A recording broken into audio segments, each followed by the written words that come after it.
You are live now. I'm live now. Yes. Hello everyone. सत श्री अकाल. अस्सलाम वालेकुम. नमस्ते. Welcome to my live session today. और आज मैं फैंस को रिक्वेस्ट करूंगा कि मेरे से कोई सवाल जवाब ना करें, क्योंकि मैं एक टॉपिक लेकर आया हूँ जिस पर मैं बात करना चाहूँगा, और सिर्फ मैं ही चाहूँगा कि मेरी आवाज़ को सुना जाए, जो मैं कह रहा हूँ उसको सुना जाए, समझा जाए. आज कोई गाने नहीं चलने वाले, कोई परफॉर्मेंस नहीं करने वाला मैं, और ख़ास हंसी मजाक भी नहीं होने वाला, क्योंकि ज़िंदगी का बड़ा मकसद होता है ज़िंदगी अच्छी तरह से जीना. और आपकी मेंटल हेल्थ और फिज़िकल हेल्थ और आपकी वेल्थ, ये सारी ज़िंदगी को बहुत अच्छा बनाती हैं और मज़ेदार बनाती हैं. तो आज का मेरा टॉपिक ये है कि let's talk about mental health. और जितने भी लोग मानसिक बीमारी से जूझ रहे होते हैं या जूझते थक जाते हैं, तो ये उनके लिए एक छोटा सा मेरी तरफ से कंट्रीब्यूशन है, और उन लोगों के लिए भी है जिनको एग्जैक्टली पता ही नहीं है कि मेंटल हेल्थ होती क्या चीज़ है. और बहुत सारी बातें इसमें मैंने कुछ पॉइंटर्स बना रखे हैं. I will keep it very short and quick. इसको ज़्यादा बोर नहीं करना चाहूँगा मैं. बस मेरे पास जो इन्फॉर्मेशन है, जो मेरा लाइफ का एक्सपीरियंस रहा है मेरी मेंटल इलनेस के दौरान, मैं वो आप सबसे शेयर करूँगा. आवाज़ ठीक है? ओके. अगर आप सबको मेरी आवाज़ ठीक आ रही है तो प्लीज़ थम्स अप दीजिए, क्योंकि कभी कभी ऐसा होता है कि आवाज़ ठीक नहीं आ रही होती इंस्टा लाइव पे. और गुड है.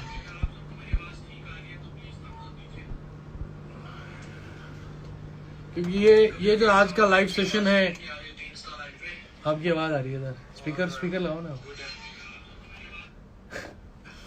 तो बहुत इम्पोर्टेंट है आज का टॉपिक. मुझे लगता है कि आप सबको ये मेरा इनिशिएटिव पसंद आएगा. पहला टॉपिक है मेरा mental health versus physical health. मैं बॉडी बिल्डिंग को और फिटनेस को बहुत ज़्यादा प्रमोट करता आया और प्रमोट करता हूँ कि आपको वर्कआउट करना चाहिए, आपको बॉडी बनानी चाहिए, आपको फिट लगना चाहिए, आपको कार्डियो करना चाहिए, क्योंकि खूबसूरत शरीर होगा तो इंसान और कॉन्फिडेंट लगता है और अच्छा लगता है खुद को भी और लोगों को भी.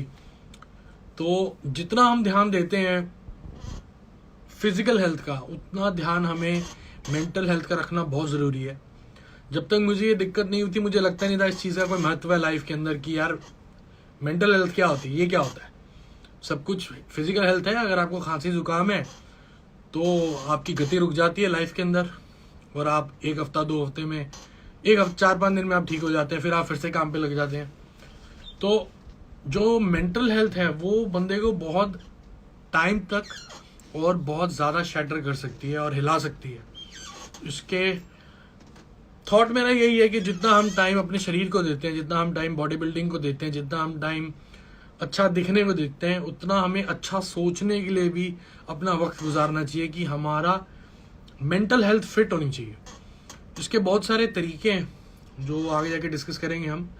और नेक्स्ट पॉइंट है self acknowledgement and it's happening to you and acknowledge it. तो मेंटल हेल्थ का सबसे बड़ा ये है पंगा, या इसका फंडा या फॉर्मूला, कि आपको ये मानना पड़ेगा कि आपको ये मेंटल इलनेस कुछ हो गया है. क्योंकि जब तक आप खुद नहीं मानेंगे तब तक आप उसको ठीक नहीं कर पाएंगे और ना ठीक करवा पाएंगे किसी से. तो अगर आपको लगता है या आपके घर परिवार वाले आपको जो ऑब्जर्व कर रहे हैं लाइफ में, ज़िंदगी में, उनको कि लग रहा है कि हाँ ये बंदा थोड़ा मेंटल हेल्थ का इशू इसको लग रहा है, तो आप उस चीज़ को मानिए.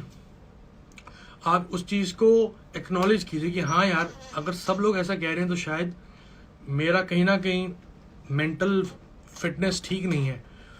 तो आप उसको एक्नॉलेज करें और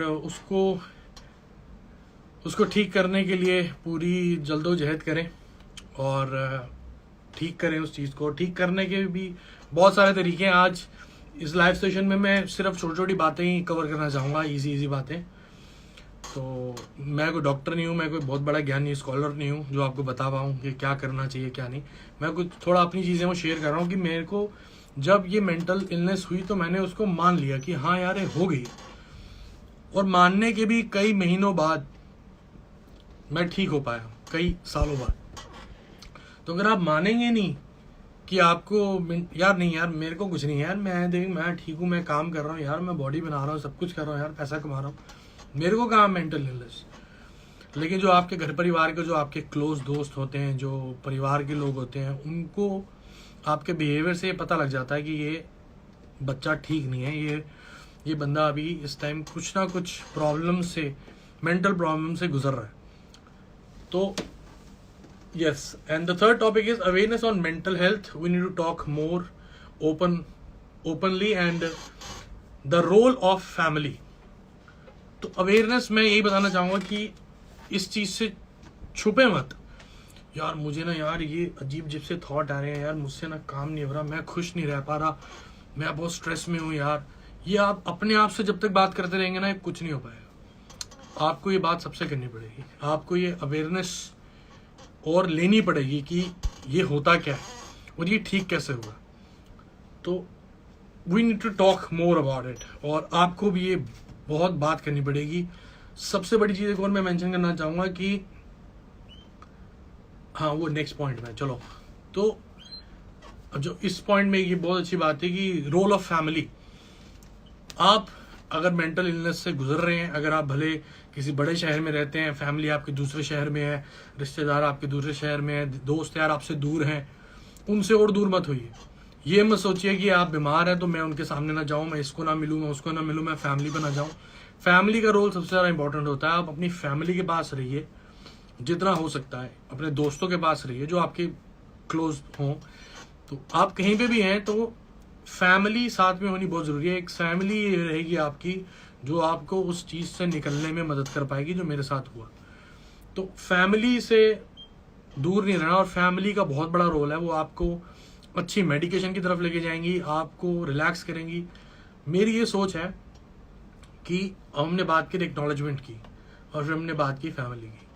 अगर आप ये एक्नॉलेज कर लिया आपने कि यार मेरे को ये दिक्कत हो गई है, तो आप भले बैंक में नौकरी करते हो, भले आप किसी का कोई बिजनेस हो, भले आप आर्टिस्ट हो, मैंने जो एक चीज़ करी है वो मैं चाहूँगा आप भी करें। आप काम से दूर हो जाए, छोड़ दे काम को। नौकरी चल रही है, बहुत बढ़िया चल रही है, छोड़ दो। सबसे इंपॉर्टेंट है मेंटल हेल्थ। करियर चल रहा है पीक पे, छोड़ दो। हेल्थ ठीक होगी, सब आप वापस बना लोगे। लेकिन उस चीज़ों को ना छोड़ने के चक्कर में ऐसे पकड़े रहोगे तो ना हेल्थ, मेंटल हेल्थ ठीक रहेगी, ना वो चीज़ ठीक रहेगी।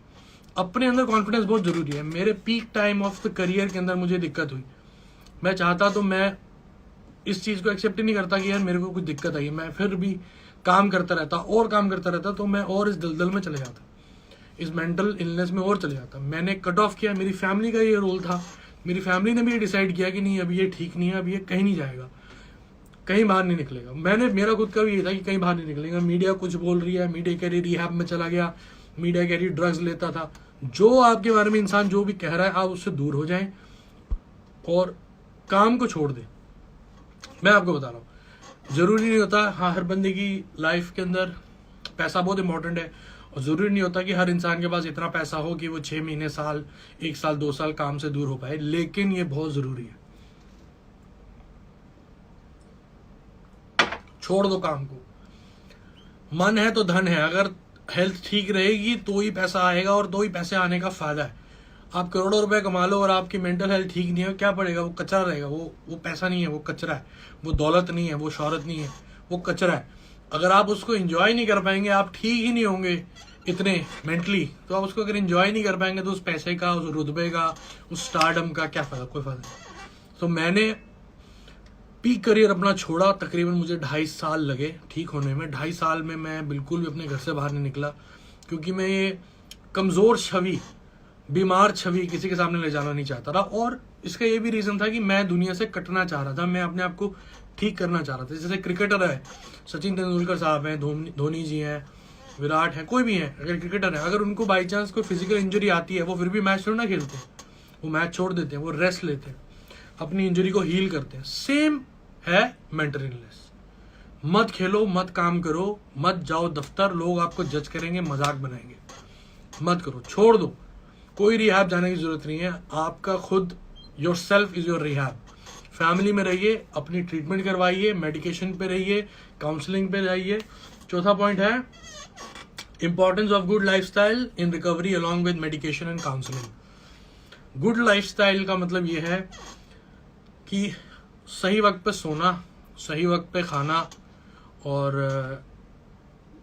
वर्कआउट करना, बॉडी बिल्डिंग करना बहुत ज़रूरी है। मेरे को मेरे डॉक्टर्स ने कहा था कि आप बॉडी बिल्डिंग मत छोड़िए, क्योंकि वो स्ट्रेस बर्स्ट करती है और वो एक ऐसा ही काम था जिसके लिए मैं घर से बाहर निकलता रहा 2 घंटे के लिए और मैं वर्कआउट करके फिर घर में आता रहा और मैं 2.5 साल किसी भी चीज़ के लिए बाहर नहीं निकला। गुड लाइफस्टाइल में यही है, अल्कोहल और बाकी सब्सटेंसेस जितने भी होते हैं टेढ़े मेढ़े जो बहुत अट्रैक्ट करते हैं लोगों को, तो उन सब से दूर रहना पड़ेगा। मेडिकेशन पे जाना पड़ेगा बहुत अच्छी। और एक और मेरी सलाह है आपसे, आप डॉक्टर के पास जाएंगे, एक्नॉलेज तो हो गया, आपने मान लिया, हो गया, फैमिली ने मान लिया, हो गया, वो आपकी हेल्प कर रही है, आप उनकी हेल्प कर रहे हो, आप ये मान रहे हो कि ये चीज़ आपको हो गई है। पहला स्टेप डॉक्टर पे जाना पड़ेगा। डॉक्टर आपको दवाइयाँ लिख के देंगे, वो दवाइयाँ आपको खानी है। किसी भी डॉक्टर को 3 महीने से ज़्यादा वक्त मत दो। अगर आपको किसी भी ट्रीटमेंट को 3 महीने से ज़्यादा वक्त मत दो, नहीं तो आप वो विशेष सर्कल में ही घूमते रहोगे, कोई फायदा नहीं है उस चीज़ का। आपको खुद लड़ना पड़ेगा उस दवाइयों से, उन डॉक्टर से। आपको खुद जल्दोजहद करनी पड़ेगी ठीक होने के लिए। वो बहुत दवाइयाँ कुछ नहीं कर पाएंगे, दवाइयाँ मदद करती हैं, बिल्कुल करती हैं। दवाइयों के साइड इफेक्ट बहुत होते हैं, आप मोटे होने लग जाएंगे। आपको उसके लिए वर्कआउट करना ज़रूरी है, डाइट पे काम करना ज़रूरी है। सबसे बड़ा एक और चीज़ है कि मैं मेडिकेशन तो कर ही रहा था, मेडिकेशन के साथ मेरे को सबने बोला काउंसलिंग, जो मैं काउंसलिंग नहीं कर रहा था काफ़ी वक्त तक। और काउंसलिंग ना करना मेरे को बहुत नुकसान दे रहा था, क्योंकि मैं दवाइयाँ तो खा जा रहा हूँ ठीक करने के लिए, लेकिन जो मेरे अंदर का उबाल है, जो मैं परेशान हूँ और जो मेरी लाइफ में हो रहा है, जो मुझसे मेरे साथ हो रहा है, वो मैं किसी से शेयर ही नहीं कर रहा था। अपनी फैमिली में रह के अपनी फैमिली के साथ मैंने नहीं शेयर करी कोई भी बात है कि मैं रोज किस लड़ाई से लड़ रहा हूँ। फिर हमने डॉक्टर चेंज किए, कई डॉक्टर थे, उनकी मेडिकेशन बहुत अच्छी थी, कई डॉक्टर थे। मुझे यही नहीं कॉन्फिडेंस आ रहा था कि यार ये आदमी मुझे ठीक कर पाएगा कि नहीं कर पाएगा। फिर भी मैंने 2 साल 2.5 साल दिए टोटल इस पूरे ट्रीटमेंट को। और आपको ये कहना चाहूँगा, ये ठीक हो जाता है, हारना नहीं है, ये ठीक हो जाता है और आप पहले से भी अच्छी ज़िंदगी जियोगे, ऐसा ठीक होता है। अपने पे यकीन रखना पड़ता है, आपको खुद ही लड़ना पड़ेगा। और मेडिकेशन से ना भागें, मेडिकेशन से ना भागें, इसकी मेडिकेशन बहुत ज़रूरी है। ये दवाइयाँ जो इसके साथ आपको दी जाएंगी बहुत ज़रूरी है। आपको सोने में मदद करेगी, आपको जागने में मदद करेगी, आपको बैलेंस करेगी मेंटली, और आप सुन पाएंगे, चीज़ों को समझ पाएंगे, कुछ खा पाएंगे वक्त से। तो मेडिकेशन बहुत इंपॉर्टेंट है, काउंसलिंग भी मैंने आपको बताई थी बहुत इंपॉर्टेंट है।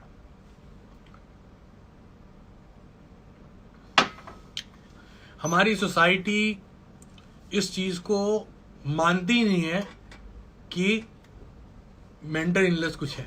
हमारी सोसाइटी ने बना रखा है इस चीज़ का मजाक। 5वां पॉइंट है मेरा, मिसकंसेप्शन अबाउट डिप्रेशन। हम लोगों की लाइफ में हम लोग क्या करते हैं, ओ यार उसकी ना वो पिक्चर फ्लॉप हुई ना, वो तो डिप्रेशन में चला गया। अरे यार वो लड़का ना फेल हो गया ना, वो तो है डिप्रेशन में चला गया। यार हम लोग डिप्रेशन को ऐसा बनाते थे कोई मजाक हो, कोई चुटकुला हो, वो डिप्रेशन में चला गया, ये डिप्रेशन में चला, वो गांजा करता था डिप्रेशन में चला गया, वो दारू पीता रहा डिप्रेशन में चला, उसकी नौकरी चली गई डिप्रेशन में चला गया। ये होता क्या, किसी को पता भी है? जिसके साथ बीतती है उसको पता लगता है डिप्रेशन क्या चीज़ है। और सिर्फ डिप्रेशन नहीं, मेंटल इलनेस में सिर्फ डिप्रेशन नहीं होता, 36 चीज़ें होती हैं। वो 36 चीज़ें आपको समझनी पड़ेंगी, आपको ये एक्नॉलेज करना पड़ेगा कि इन सब चीज़ों में मुझे क्या हुआ है तो मैं उसको ठीक करूँ। आपका पूरा शरीर है, 2 बाजुएं टूट गई हैं, आपकी 2 टांगें टूट गई हैं, आपको खुद देखना पड़ेगा कि किस में ज़्यादा दर्द है, किसको मैं पहले ठीक करूं, और जिसको ठीक करने से मैं रोटी खा पाऊं। तो यार सीधा हाथ ठीक कर लेते हैं पहले, दूसरा हाथ बाद में ठीक कर लेंगे। सीधी टांग पहले ठीक कर लेते हैं, दूसरी टांग बाद में ठीक करेंगे। तो आपको ट्रीटमेंट के साथ खुद बहुत मदद करनी पड़ेगी, अपने आप की, अपने डॉक्टर्स की, अपनी फैमिली की, अपने काउंसलर्स की। सोसाइटी को एक ही रिक्वेस्ट है मेरी, मेंटल इलनेस को मजाक ना बनाए। वो यार वो बंदा ना बड़ा ही साइको है यार, ये क्या होता है, ये क्या होता है, ये किसने बनाई है टर्म्स? हम लोगों ने बनाई है टर्म्स। हम लोग जज कर रहे हैं, मजाक उड़ाते हैं उन लोगों का जो मेंटली वीक होते हैं। हम कहते हैं इनको डिप्रेशन है, इसका डिप्रेशन है यार, वो यार वो साइको है यार, और यार वो गॉन केस है यार, अरे वो बहुत लाउड है यार। हम लोग क्यों करते हैं ऐसा, मुझे नहीं समझ आता। शायद यही सबसे बड़ा रीज़न है कि जो लोग मेंटल इलनेस से जूझ रहे होते हैं वो ये खुद ही एक्नॉलेज नहीं करते और बोलते नहीं है, शर्माते हैं, यार मेरे को ये लोग कहेंगे तो पागल हो गया। ऐसा कुछ भी नहीं है। आपको उस चीज को मानना चाहिए, फेस करना चाहिए और फैमिली के नजदीक रहें। कट जाए दुनिया से, दुनिया गई तेल लेने, अपने बारे में सोचना पड़ेगा आपको। करियर गया तेल लेने, अपने बारे में। नौकरी गई तेल लेने, दफ्तर गया तेल लेने। आप सही हो ना तो फिर से बड़ी जंग जीतोगे। ये मेरा कंट्रीब्यूशन है मेरे सारे फैंस, दोस्तों के लिए, बहनों के लिए, भाइयों के लिए, छोटे बच्चों के लिए। 10वीं फेल हो जाते बच्चे, उनको लोग यार 10वीं फेल हो गया, डिप्रेशन में चला गया। बच्चों के साथ भी हो रहा है। बच्चों को कंपटीशन इतना ज्यादा उनकी लाइफ में उनको हो रहा है। कई एक्टर्स को हुआ अभी लेट, कई एक्टर्स को मैं भी जानता हूँ, बड़े बड़े स्टार्स को हुआ है। उन्होंने मेरी मदद करी है मुझ तक पहुंच के, मुझ तक ये मैसेज पहुंचा के कि यार तेरे को हुआ ना, ये हमें भी हुआ था, ठीक हो जाएगा। वही रीजन है आज मैं आपके सामने बैठा हूँ और आपको बता रहा हूँ कि अगर आपकी फैमिली में, दोस्तों को, दुश्मन को भी अगर ये कुछ लगता है आपको कि मेंटल इलनेस है, उसकी मदद ये करिए कि उसको जज मत करिए। उसकी मदद ये करिए कि आप उससे करीब रहें लेकिन दूर भी रहें। उसको ये बताते नहीं कि हम आपके करीब हैं, लेकिन उसको स्पेस दें अपना ठीक होने को। क्योंकि अगर आप बीमार से मिलोगे और उसको दिखाओगे आप कि वो बीमार और आपको सिंपैथी है, वो बीमार आदमी और बीमार होगा, उसको कॉन्फिडेंस नहीं आएगा उस चीज से। सच्चे दोस्त हो तो सच्चे दोस्त की तरह पेशेंट के साथ भी रहो और दूर भी रहो। मेरे साथ ऐसा हुआ, मेरे कई दोस्त मैंने अपने से दूर कर दिए थे, इसके दोस्त दूर कर दिए मैंने कलीग्स दूर कर दिए, काम से मैं इधर हो गया, काम छोड़ दिया जितना काम मेरे पास पड़ा था। क्योंकि मुझे ये था कि मुझे हो गया 2014 में, मुझे भी 3 महीने लगे कि यार ये क्या हुआ है, और मैंने उसको माना कि हाँ मुझे कोई मेंटल बीमारी हुई है। 2-2.5 साल अप एंड डाउन आता रहता है, लेकिन 2 साल 2.25 साल मैंने पूरा वेट किया कि जब तक मैं बिल्कुल मतलब मुझे लगता है कि हाँ मैं अगर सही फील कर रहा हूँ मैं तभी काम पे वापस जाऊंगा। नहीं तो लोग बोलते हैं जो बोलने दो, इसका करियर डूब गया, ये हो गया। मुझे उस चीज़ से बोलने देने। मैंने कई अप्स एंड डाउन देखे थे लाइफ में। ये थोड़ा नया था। आप स्टेज पे परफॉर्म करने जा रहे हैं, पैर टूट गया आपका, कोई बात नहीं, 6 महीने बाद ठीक हो जाएगा। आप उसके लिए इतना कॉन्फिडेंट रहते हैं। लेकिन अगर आपको मेंटल इलनेस होगी तो आप सोचते हैं यार या तो जिंदगी खत्म, यार तो इसके आगे तो लाइफ ही नहीं है। ये सोचना बहुत गलत है मेरे दोस्तों, मेरे भाइयों। लास्ट पॉइंट है, फाइट इट, विन इट। और जैसे मैं लड़के आपके सामने आज फिर बैठा हूं, फिर गाने बना रहा हूं, फिर आप मुझे प्यार कर रहे हो, ऐसा सबके साथ होगा। अगर आप पढ़ रहे हो, कहीं नौकरी करते हो, कोई बिजनेस करते हो, कुछ भी करते हो, ये ठीक होगा मेरे दोस्त, मेरे भाई, मेरी बहन, ये सब ठीक होगा। और आप ही ठीक करोगे। आपको लड़ना पड़ेगा। दुनिया जो मर्जी बोले उनको मत सुनो, सिर्फ अपनी बात सुनो, अपनी आवाज सुनो कि दिक्कत है। घर वालों की सुनो। घर वाले कह रहे हैं बेटा दवाई खा, सो जा, तेरी आज दिक्कत ज्यादा है तेरे को, तो सो जाओ। लड़ो मत। लड़ना है दूसरे तरीके से, लड़ना है बीमारी से, अपने आप से नहीं लड़ना है हमें। बीमारी से लड़ेंगे, जीतेंगे, बढ़िया लाइफ होगी, सब प्यार करेंगे, करियर भी आपके हाथ में आएगा। ऐसा कुछ नहीं है। हेल्थ मेरे दोस्तों, फिर से mental health is prime. Love you all, thank you very much आपको बोर करने के लिए। ये थी मेरे दिल में बातें, और मेरी सोसाइटी की तरफ एक ड्यूटी बनती है क्योंकि आप लोगों ने हमें बनाया। और मैं अगर लाइफ का कुछ भी हंसते मोमेंट तो मैं आपके साथ बहुत शेयर करता हूँ, गाते हुए, हंसते हुए, झूमते हुए। तो कुछ ये भी बातें थी तो मैं चाह रहा था आपके साथ शेयर करूं। आई होप आपको अच्छा लगा होगा। और अगर किसी को मेरी इन बातों से तकलीफ पहुंची होगी तो माफी है जी। Love you all, thank you very much, peace out.